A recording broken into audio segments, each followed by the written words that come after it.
नमस्कार। हम आज संघीय व्यवस्था की प्रकृति के बारे में पढ़ेंगे या चर्चा करेंगे और हम ये भी जानने का प्रयास करेंगे कि भारतीय संविधान में संघीय व्यवस्था या संघ शब्द का उल्लेख न होते हुए भी क्या भारत में संघीय व्यवस्था को अपनाया गया है। संघीय व्यवस्था से तात्पर्य वह व्यवस्था है जिसमें संविधान के द्वारा लिखित रूप से केंद्र व राज्यों के मध्य शक्तियों का विभाजन या बंटवारा किया जाता है। जब शक्तियों का बंटवारा हो जाता है तो अपने क्षेत्र व सीमाओं में कानून बनाने से संबंधित विवाद होना स्वाभाविक है। ऐसी स्थिति में संविधान का कठोर होना आवश्यक है। साथ ही स्वतंत्र न्यायपालिका होना आवश्यक है क्योंकि वो संविधान की व्याख्या करे। यदि केंद्र व राज्य संविधान के विरुद्ध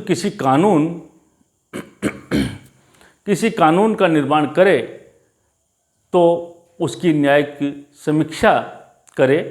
केंद्र व राज्य विवादों का निपटारा का कार्य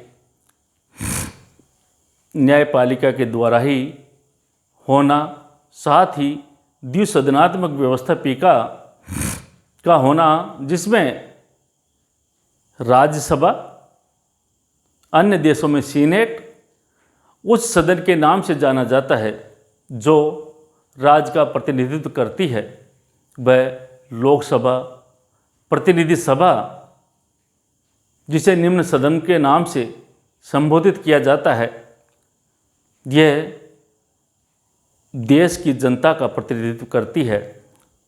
ये सभी आवश्यक शर्तें संघीय व्यवस्था के लिए आवश्यक है। वर्तमान में Bharat, America, Switzerland, Australia, Canada, रूस, ब्राज़ील, अर्जेंटीना आदि देशों में संघात्मक व्यवस्था पाई जाती है। भारत में संघीय व्यवस्था को अपनाया गया है, परंतु भारतीय संविधान पर कहीं पर भी संघ राज्य का उल्लेख नहीं किया गया है। संविधान के प्रथम अनुच्छेद में भारत अर्थात इंडिया राज्यों का एक संघ होगा। इसके बारे में डॉक्टर भीमराव अंबेडकर जो प्रारूप समिति के अध्यक्ष थे, उन्होंने कहा कि भारत एक संघ राज्य है, लेकिन यह संघ राज्य किसी पारस्परिक समझौते का परिणाम नहीं और यह समझौते का परिणाम नहीं होने के कारण किसी भी राज्य को संघ से अलग होने का अधिकार नहीं है। हमारे सामने प्रश्न आता है कि हमने संघीय व्यवस्था को क्यों अपनाया। हमारे देश में संघीय व्यवस्था को अपनाने का मुख्य कारण ये था कि देश का विशाल भूभाग स्वतंत्रता के समय लगभग 35 करोड़ की आबादी, इसके अतिरिक्त हमारा देश धर्म, भाषा, जाति, संस्कृति और आचार विचार की दृष्टि से विविधता का देश था। इन विविधताओं के बीच एकता ही देश के जीवन, संस्कृति और आचरण का मूल मंत्र है। भारतीय जीवन के इस मूल तत्व को दृष्टि में रखते हुए भारत में संघात्मक व्यवस्था को अपनाया गया। भारतीय संघ व्यवस्था कनाडा के मॉडल से ली गई है, जो एक अत्यंत सशक्त केंद्र होने के आधार पर अमेरिका मॉडल से सर्वथा भिन्न है। यही कारण है कि भारत के संविधान द्वारा देश में जिस शासन व्यवस्था का सूत्रपात किया गया वह वस्तुतः संघात्मक है या एकात्मक। इस विषय पर भारी मतभेद है। कुछ विद्वान इसे संघात्मक मानते हैं, कुछ विद्वान एकात्मक की श्रेणी में रखते हैं। भारतीय संविधान का भारी रूप संघात्मक है, किंतु उसकी आत्मा एकात्मक है। इसके बारे में केसी बेहेर ने कहा कि भारतीय संघ एकात्मक की भावना में अर्धसंघ है। हमारे सामने ये समस्या है कि भारतीय संविधान में कहीं पर भी संघीय व्यवस्था का उल्लेख नहीं है, परंतु भारतीय संविधान में कई अनुच्छेदों की ऐसी प्रवृत्तियां हैं जिसके आधार पर हम ये प्रतीत होता है कि भारत में संघीय व्यवस्था विद्यमान है। पहला, केंद्र राज्यों के बीच शक्तियों का बंटवारा। भारतीय संविधान के अनुच्छेद 246 व 7वीं अनुसूची के माध्यम से केंद्र व राज्य सरकारों के बीच 3 सूचियों के माध्यम से शक्तियों का बंटवारा किया गया, विभाजन किया गया है। पहली सूची संघ सूची। भारतीय संविधान के निर्माण के समय राष्ट्रीय महत्व के 97 विषय जिन्हें संघ सूची में रखा गया, उन पर कानून बनाने का एकाधिकार भारतीय व्यवस्थापिका अर्थात संसद का है, जैसे सेना, मुद्रा, नागरिकता, संचार आदि। परंतु वर्तमान में संघ सूची में 100 विषय रखे गए हैं। दूसरा, राज्य सूची। राज्य सूची में सम्मिलित विषय जैसे शिक्षा, बिजली, जन कल्याणकारी योजनाएं आदि पर राज्य विधानमंडल पूर्ण अधिकार है कि वह संविधान की मर्यादा में रहकर कानून का निर्माण करे। भारत के मूल संविधान में 66 विषय थे, जो वर्तमान में 62 है। तीसरा, समवर्ती सूची। समवर्ती सूची से ऐसे विषयों का रखा गया है जिनका महत्व जन कल्याण से जुड़ा होता है। इस सूची में मूल संविधान में 47 विषय थे, जो वर्तमान में 52 है। यहाँ ये जानना आवश्यक है कि समवर्ती सूची के किसी विषय पर केंद्र व राज्यों के मध्य टकराव की स्थिति उत्पन्न हो जाती है तो केंद्रीय कानून ही मान्य होगा। भारतीय संविधान के अनुच्छेद 248 में ये उल्लेख है कि कोई विषय जो किसी भी सूची में सम्मिलित न हो, उनको अवशिष्ट सूची में रखा गया है। इनका संविधान में स्पष्ट उल्लेख नहीं है, परंतु संघीय व्यवस्था में समाहित है तथा इन पर कानून बनाने का पूर्ण अधिकार केंद्र का है। भारतीय संविधान में शक्तियों का विधिवत विभाजन, इस आधार पर हम कह सकते हैं कि भारत में संघीय व्यवस्था विद्यमान है। संघीय व्यवस्था की दूसरी विशेषता है संविधान की सर्वोच्चता। भारतीय संविधान में सभी विषयों का उल्लेख किया गया है। केंद्रीय व्यवस्थापिका व राज्य विधानमंडल संविधान की सर्वोच्चता के मद्देनज़र ही अपनी शक्तियों का प्रयोग कर सकते हैं। यहाँ संविधान की सर्वोच्चता से महत्व दिया गया है, परंतु भारतीय संविधान के अनुच्छेद 368 में संसद संविधान में संशोधन कर सकती है। केशवानंद भारती 1973 के मामले में सर्वोच्च न्यायालय के 13 सदस्यीय संविधान पीठ ने पूर्ण बहुमत से ये निर्णय दिया कि संसद संविधान के मूल ढांचे में परिवर्तन नहीं कर सकती।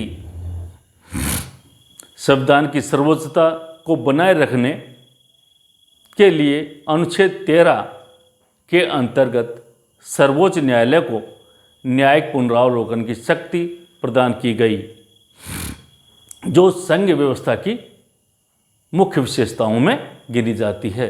तीसरा, न्यायपालिका की स्वतंत्रता।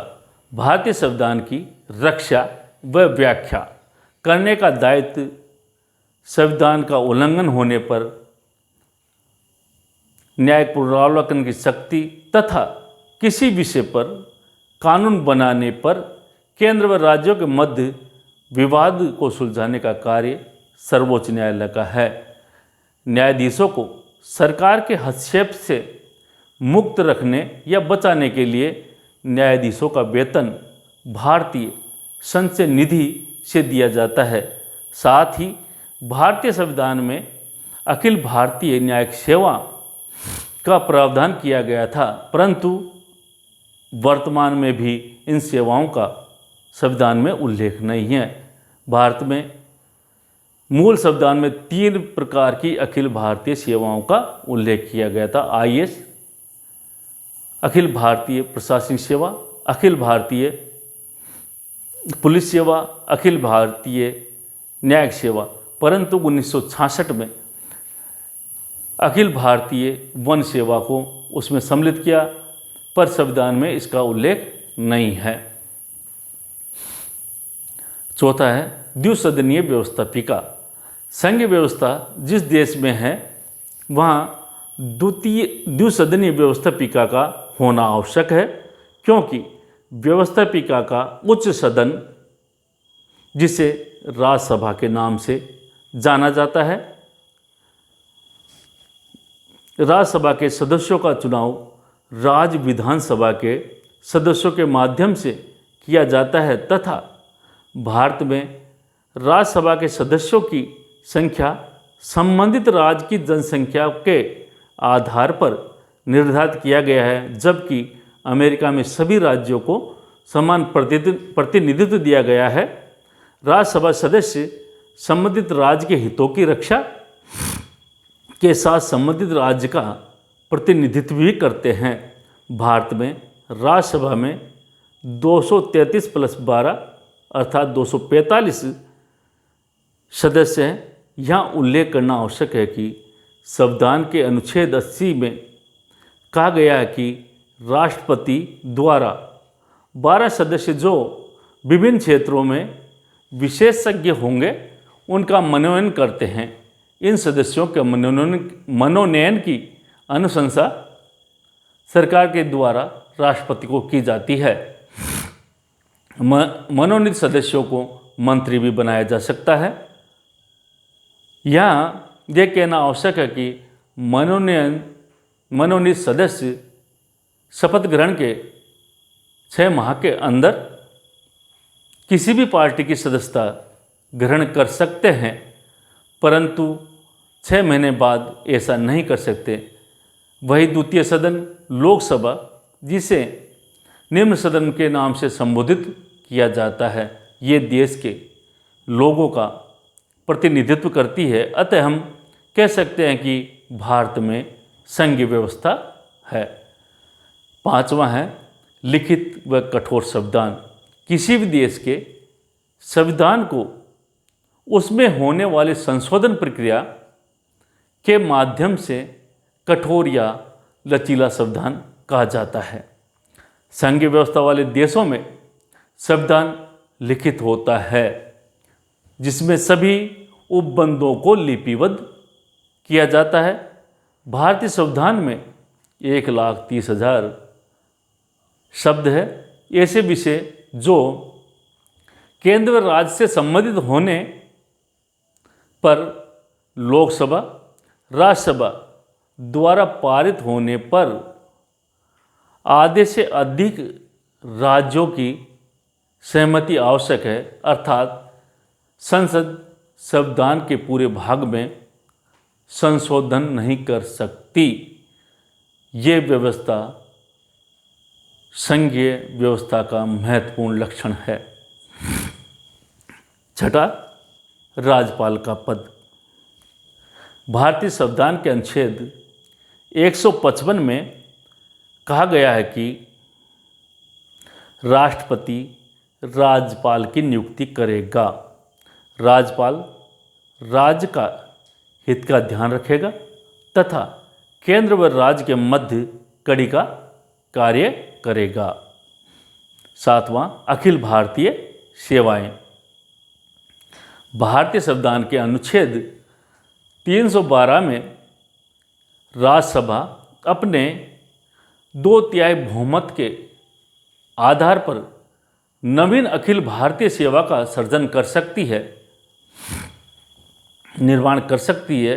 अखिल भारतीय सेवाओं की भर्ती केंद्र के माध्यम से होती है, पर वो काम राज्यों के लिए करते हैं। इन सेवाओं में पदावधि व्यवस्था लागू होती है। इसमें मेरिट के आधार पर कैडर का विभाजन किया जाता है। अखिल भारतीय सेवा में कैडर के विभाजन के बाद पदावधि व्यवस्था के अंतर्गत आईएएस को राज्य में भी सेवा देनी पड़ती है और 1-2 साल या 5 साल के लिए केंद्र की सेवा भी करनी पड़ती है। पर यह ध्यान रखना है कि जिस आईएएस को मेरिट के आधार पर जो कैडर प्राप्त हुआ है वो सेवानिवृत्त उसी ही स्टेट से होगा। केंद्र राज्य संबंध में आईएएसओ की अखिल भारतीय सेवा का महत्वपूर्ण योगदान रहता है। 7वां, अंतर्राज्य परिषद। अंतर्राज्य परिषद होने का तात्पर्य भारत में संघीय व्यवस्था है। संविधान के अनुच्छेद 263 में अंतर्राष्ट्रीय परिषद का गठन किया गया। जनता की सरकार होने के कारण अंतर्राष्ट्रीय विवादों को सुलझाया जाता है। अंतर्राष्ट्रीय परिषद का अध्यक्ष भारत सरकार के प्रधानमंत्री होते हैं तथा राज्यों के मुख्यमंत्री इसके सदस्य होते हैं। इन विशेषताओं को देखते हुए हम कह सकते हैं कि भारत में संघीय व्यवस्था विद्यमान है। Thank you.